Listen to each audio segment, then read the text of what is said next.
Cycles. ಹಾ, ಬೆರಳಿಗೆ ಹಿಡಿಬೇಕು. ಹಾ ಸರ್, ಹಿಡಿಯುತ್ತೆ ಸರ್. ಈ ತರ ಇಟ್ಕೋಬಹುದು. ಇದು ಪಾಮ್ ಇದೆಯಲ್ಲ, ಇದು ಶಕ್ತಿ ಪ್ರೆಷರ್ ಬೀಳುತ್ತೆ. ಸೊ ತಕ್ಷಣ ಏನ್ ಮಾಡಿ, ಕೌಂಟ್ ಮಾಡಿ 30 ಸತಿ ಎದೆ ಓದ್ಬೇಕು, 2 ಸತಿ ರೆಸ್ಕ್ಯೂ ಬ್ರೀತ್. 100 to 120 ಸೈಕಲ್ಸ್ ಅಂದ್ರೆ 4 ಸೈಕಲ್ಸ್ ಅಲ್ಲೇನೆ ಒಬ್ಬ ವ್ಯಕ್ತಿ ಕಾರ್ಡಿಯಾಕ್ ಅರೆಸ್ಟ್ ಆದವನ್ನ ನಾವು ವಾಪಸ್ ಕರ್ಕೊಂಡ್ ಬರ್ಬೋದು. ನೋಡಿದ್ರಲ್ಲ, ಮಿನಿಮಮ್ 2 ಸೈಕಲ್ಸ್ ಗೆ ಶಶಿ ಏನಾಯ್ತಾ, first aid hospital, taluk hospital ನಿಮ್ ನಿಯರ್ ಬೈ ಯಾವ್ದಿದೆ ಹಾಸ್ಪಿಟಲ್ಗೆ ಶಿಫ್ಟ್ ಆದ.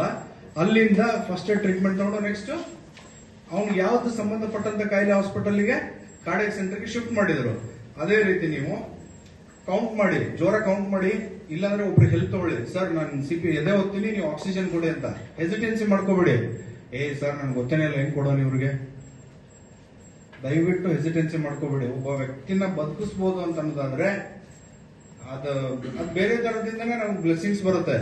ಓಕೆ, ಹೆಸಿಟೆನ್ಸಿ ಮಾಡ್ಕೊಳಕ್ ಹೋಗ್ಬೇಡಿ. ವರ್ಕ್ ಪ್ಲೇಸ್ ಅಲ್ಲಿ, ಎಸ್ಪೆಷಲಿ ವರ್ಕ್ ಪ್ಲೇಸ್ ಅಲ್ಲಿ ಈ ತರ ಮುಷ್ಟಿ ಹಿಡ್ಕೊಳ್ಳಿ, ಜೋರ ಕೌಂಟ್ ಮಾಡಿ. ನನ್ ಕೊಡು ಪ್ರೆಷರ್ ಇಂದ ಇಲ್ಲಿ ಇದು ತೊಗೊಂಬಂದ್ರ ಉದ್ದೇಶನೇ ಇದು, ಎಲ್ಲರಿಗೂ ಗೊತ್ತಾಗ್ಬೇಕು ಯಾವ ರೀತಿ ನಮ್ ಪ್ರೆಷರ್ ಅಲ್ಲಿ ಹೋಗ್ತಾ ಇದೆ, ಹಾರ್ಟಿಗೆ ಸಪ್ಲೈ ಆಗ್ತಾ ಇದೆ ಅಂತಂದೇಳಿ ಕೌಂಟ್ ಮಾಡಿ ಜೋರಾಗಿ. 1 2 3 4 5 6 7 8 9 10 11 12 13 14 15 16 17 19 20 21 22 23 24 25 26 28 29 30 ಸೆಕೆಂಡ್ಸ್ ನಾನು ಒಬ್ಬನೇ ಕೊಟ್ಟೆ. ಜೊತೆಗಿರೋರಿಗೆ ಹೇಳ್ಬೇಕು, ನೀನು ಆಕ್ಸಿಜನ್ ಕೊಡು ಅಂತ. ಆಕ್ಸಿಜನ್ ನ ಬಾಯಿಂದ ಡೈರೆಕ್ಟ್ ಆಗಿ ಕೊಡ್ಬೇಕಂತೇನಿಲ್ಲ. ನಿಮ್ಮ ಹತ್ರ ಎಲ್ಲರ ಹತ್ರ ಕರ್ಚಿಫ್ ಇರುತ್ತೆ ಅಥವಾ ವೇಲ್ ಇರುತ್ತೆ, ಟವಲ್ ಇರುತ್ತೆ. ಸಿಂಗಲ್ ಲೇಯರ್ ಯೂಸ್ ಮಾಡಿ. ಮುಖ ಅಷ್ಟೇ, ಬಾಯಿ ಇರುತ್ತಲ್ವಾ, ಬಾಯಿ ಅಷ್ಟೇ ಮುಚ್ಚಿಬಿಡಿ. ಪೂರ್ತಿ ಮೂಗು ಮುಚ್ಚಿಬಿಡಿ. ಮೂಗು ಮುಚ್ಚಿದ್ರೆ ಆಲ್ಮೋಸ್ಟ್ ಅವ್ರನ್ನ ನಾವೇ ಕೊಲಾಪ್ಸ್ ಮಾಡ್ತೀವಿ. ಮೂಗು ಬಿಟ್ಟು ಸ್ವಲ್ಪ ಏರ್ವೇನ ಕ್ಲಿಯರ್ ಮಾಡ್ಕೊಳ್ಳಿ, ಎಳೆದು ಇಟ್ಕೊಳ್ಳಿ. ಕಕ್ಕಿಂಗ್ ಸ್ಟಕ್ ಆಗಿರುತ್ತೆ, ನೀವು ಕೊಟ್ಟಿದ್ದ ಆಕ್ಸಿಜನ್ ಉಪಯೋಗ ಆಗಂಗಿಲ್ಲ. ಸೊ ಏರ್ವೇ ಕ್ಲಿಯರ್ ಮಾಡ್ಕೊಳ್ಳಿ. ಜೋರಾಗಿ 2 ಸತಿ ಆಕ್ಸಿಜನ್ ಕೊಡಬೇಕಾಗುತ್ತೆ.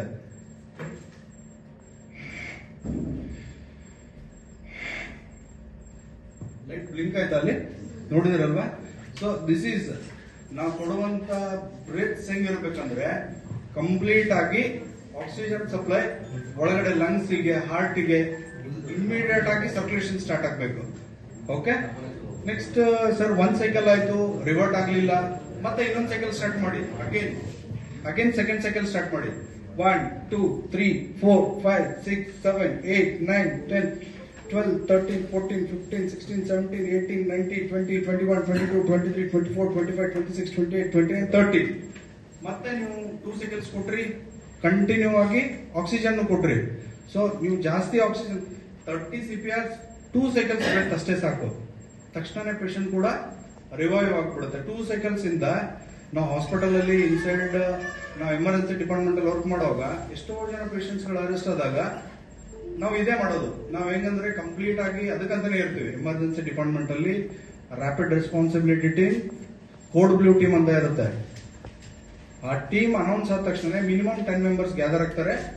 ಆ ಪೇಷಂಟ್ 45 to 50 ಮಿನಿಟ್ಸ್ 1 ಅವರ್ ವರೆಗೂ ನಾವು ಕಂಪ್ಲೀಟ್ CPR ಹೊಡಿತಾ ಇರ್ತೀವಿ, ಅಂಬವಾಗ ಮಾಡ್ತಾ ಇರ್ತೀವಿ. ಯಾಕಂದ್ರೆ ಅವ್ರು ಹೋಗಕ್ ನಾವು ಸುಲಭವಾಗಿ ಬಿಡಲ್ಲ, ವಾಪಸ್ ಕರ್ಕೊಂಡ್ ಬರ್ತೀವಿ ಸರ್ ಅವ್ರನ್ನ. ಸೊ ಒಬ್ಬೊಬ್ರು 45 ಮಿನಿಟ್ಸ್ ಆದ್ಮೇಲೆ ಕೂಡ ಒಬ್ಬೊಬ್ರದ್ದು ಜೀವ ವಾಪಸ್ ಬರುತ್ತೆ.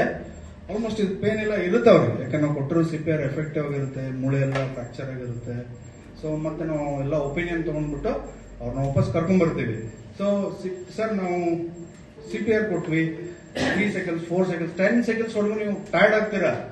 ನಾವು ಕೂಡ CPR ಮಾಡ್ಬೇಕಾದ್ರೆ ಕಂಪ್ಲೀಟ್ ಹೆಡ್ ಟು ಫೂಟ್ ವರೆಗೂ ಸ್ವೆಟಿಂಗ್ ಆಗಿರ್ತೀವಿ. ವಿತ್ AC ಡಿಪಾರ್ಟ್ಮೆಂಟ್ ಅಲ್ಲಿ ಇದನ್ನು ಕೂಡ ಕಂಪ್ಲೀಟ್ ಆಗಿ ಸ್ವೆಟ್ ಆಗ್ತಾ ಇರ್ತೀವಿ.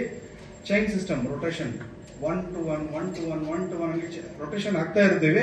ಆದ್ರೂ ಟೈರ್ಡ್ ಆಗ್ತೀವಿ, ನಾವು ಅವ್ರನ್ನ ಬಿಡಂಗಿಲ್ಲ, ವಾಪಸ್ ಕರ್ಕೊಂಡ್ ಬರ್ತಾ ಇರ್ತೀವಿ. ವಿತ್ ಇಂಜೆಕ್ಷನ್, ಸಮ್ ಐನೋಟ್ರೋಪ್ಸ್ ಎಲ್ಲ ಕೊಟ್ಬಿಟ್ಟು ವಾಪಸ್ ಕರ್ಕೊಂಡ್ ಬರ್ತೀವಿ. ಸರ್ ಇವಾಗ ಪೇಷಂಟ್ಗೆ ನಾನು 2 ಸೆಕೆಂಡ್ಸ್ ಕೊಟ್ಟೆ, ತಕ್ಷಣನೇ ರಿವರ್ಟ್ ಹಾಕ್ಬಿಟ್ರು. ಆಮೇಲೆ ನಾನು ನೆಕ್ಸ್ಟ್ ಏನ್ ಮಾಡ್ಬೇಕು? ಪಲ್ಸ್ ನೋಡಿ, ಪಲ್ಸ್ ಇರುತ್ತೆ. 2-3 ಸೆಕೆಂಡ್ಸ್ಗೆ ಅಮ್ಮ ಅಂತ ಜೋರಕ್ಕೆ ಕೂಗ್ಬಿಡ್ತಾರ ಅವರು. ಅಮ್ಮ ಅಂತ ಜೋರಕ್ಕೆ ಕೂಗಿದ ತಕ್ಷಣ ಅದೇ ಸಿಂಟಮ್ಸ್, ಅವ್ರು ವಾಪಸ್ ಬಂದಿದ್ದಾರೆ ಅಂತ. ನೀವು ತಕ್ಷಣ ಸರ್ ಇವರು ವಾಪಸ್ ಬಂದ್ರು, ನಾವು ಇವ್ರಿಗೆ ಯಾವ ಪೊಸಿಷನ್ಸ್ ಕೊಡಬೇಕು? ಲೆಫ್ಟ್ ಲ್ಯಾಟ್ರಲ್, ಎಡಭಾಗದಲ್ಲಿ ಅವ್ರನ್ನ ಹಿಂಗ ಅಡ್ಡ ಮಲಗಿಸ್ಕೊಳ್ಳಿ. ತೋರಿಸ್ತೀನಿ ಈ ತರ, ಇದು ರೈಟ್ ಸೈಡ್ ತೋರಿಸ್ತಾ ಇದೀನಿ. ಈ ತರ ಲೆಫ್ಟ್ ಆದ್ರೆ ನಿಮ್ಗೆ ಗೊತ್ತಾಗಲ್ಲ ಅಂತ. ಸೊ ಎಡಭಾಗದಲ್ಲಿ ಇವ್ರನ್ನ ಈ ಕಡೆ ತಿರುಗಿಸ್ಕೊಳ್ಳಿ, ಕಾಲ್ನ ಸ್ವಲ್ಪ ಫೋಲ್ಡ್ ಮಾಡಬೇಕು. ಏನಕ್ಕಂತಂದ್ರೆ ಹಾರ್ಟ್ ಕಂಪ್ಲೀಟ್ ಆಗಿ ಸರ್ಕ್ಯುಲೇಷನ್ ಸ್ಟಾರ್ಟ್ ಆಗಿರುತ್ತೆ, ಟಕ ಟಕ ಟಕ ಫ್ಲೋ, ಯಾವ ವೆಸಲ್ ಬ್ಲಾಕೇಜಸ್ ಆಗಿರುತ್ತೆ ಅದು ಕ್ಲಿಯರ್ ಆಗಿರುತ್ತೆ ಕಂಪ್ಲೀಟ್ ಆಗಿ. ಮತ್ತೆ ಹಾರ್ಟ್ ವೈನ್ಸ್ ಆರ್ಟರೀಸ್ ಕಂಪ್ಲೀಟ್ ಆಗಿ ಇದೇ ಭಾಗದಿಂದಾನೇ ಸಪ್ಲೈ ಆಗ್ತಾ ಇರುತ್ತಲ್ವಾ. ಸೊ ಅದಕ್ಕೆ ಅವ್ರನ್ನ ಆಲ್ಮೋಸ್ಟ್ ಎಡಭಾಗದಲ್ಲೇನೆ ಈ ಕಡೆ ಎಡಗಡೆ ಭಾಗ ಈ ತರ ಕೊಲಾಪ್ಸ್, ಈ ಭಾಗದಲ್ಲಿ ಮಗಿಸ್ಬಿಡಿ ಅವ್ರನ್ನ. ಸರ್ಕ್ಯುಲೇಷನ್ಸ್ ಸ್ಟಾರ್ಟ್ ಆಗಿರುತ್ತೆ, BP ಫಾಲ್ ಆಗಿದ್ರು ಕೂಡ he can reach within 10 to 20 minutes. ಆಫೀಸಲ್ಲಿ ಬಿದ್ದಿರ್ತಾರೆ, ಇಲ್ಲಿಂದ ನೀವು ಸಿಟಿಗೆ ಹೋಗ್ಬೇಕಂದ್ರೆ ಮಿನಿಮಮ್ 20 ಮಿನಿಟ್ಸ್ ಬೇಕು. ತಗೊಳ್ಳಿ, ನಿಮ್ಮ ಡಿಪಾರ್ಟ್ಮೆಂಟ್ ಬೇಕಂತ ತಗೊಳ್ಳಿ. ತಕ್ಷಣ ಬೆಡ್ ಹಿಂದ್ಗಡೆ ಸೀಟ್ ಮೇಲೆ ಮಲಗಿಸಿ, ಸೈಡ್ ಲೈನ್ ಪೊಸಿಷನ್ ಅಲ್ಲಿ ಲೆಫ್ಟ್ ಪೊಸಿಷನ್ ನೀವು ಮಲಗಿಸಿ ತಕ್ಷಣ ಅವ್ರನ್ನ ಸಂಬಂಧಪಟ್ಟಂತ ಆಸ್ಪತ್ರೆಗೆ ನೀವು ಶಿಫ್ಟ್ ಮಾಡಬಹುದು. ಓಕೆ.